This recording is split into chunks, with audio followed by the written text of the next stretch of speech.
How did you find these deals? Or historically, like what has been your best trick? We could compound our money without ever losing the original source. And we could do it in a way that we didn't pay. It sounds like you and your dad grew, I don't know if it's relatively fast, but it seems fast. When you talk about 150 million in assets, even over like a decade, that's huge. How did you do that? Like starting from where you were in 2008 to where you are now, like what was the secret sauce to make that happen? It's probably a very convoluted question to answer, but yeah, what are your thoughts on that? No, it's not. So, let me walk you through. It was a little complex on how we stumbled into it, right? But the method is actually very simple. We started in 2000. My dad bought that little one first in 2004.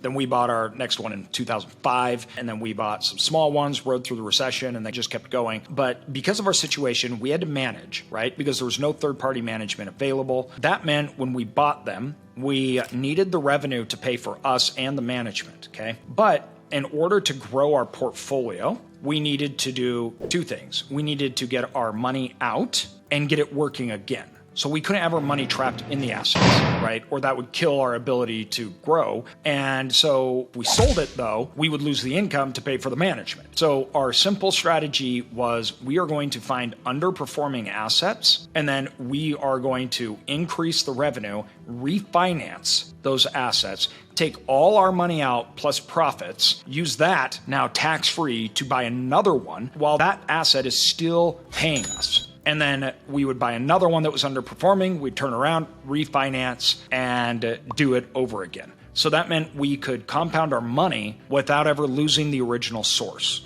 And we could do it in a way that we didn't pay taxes on it. Now, we did that, and that obviously worked very well. So then we also started selling businesses to try to get more capital to throw into the machine because it was working so well. So like we started brokerage firms, and I started, even after I got out of the hospital, I started another one, which I built up and then just sold to try to get money into our system.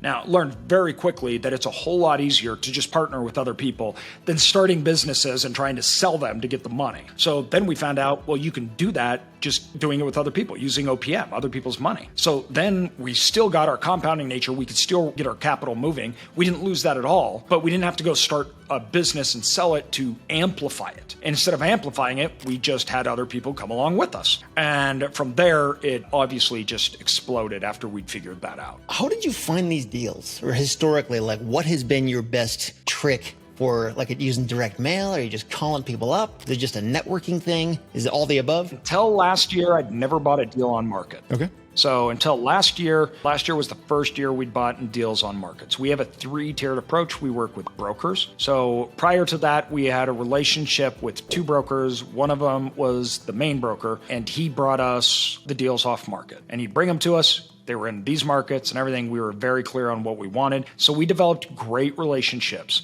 We also developed relationships with storage facility owners. And it wasn't that we would go out and say, hey, sell me your storage facility. No, we actually went and developed relationships, which those paid off big time. And after 2008, capital was tight. You couldn't get money, and our money was tied up maybe in another deal, or we didn't have it available to us. We did a lot of owner financing. So then we brought in owners and had them seller finance our deals, which allowed us to bring very little capital, if any, and didn't need bank financing, and we could do that too. And that all came from our off-market nature. So developing relationships with owners and brokers tied to networking. So then we'd go out and we would network. We'd be very involved with the industry. And then other people would bring us deals. And the networking, the organic searches, meaning we would identify a market that we wanted.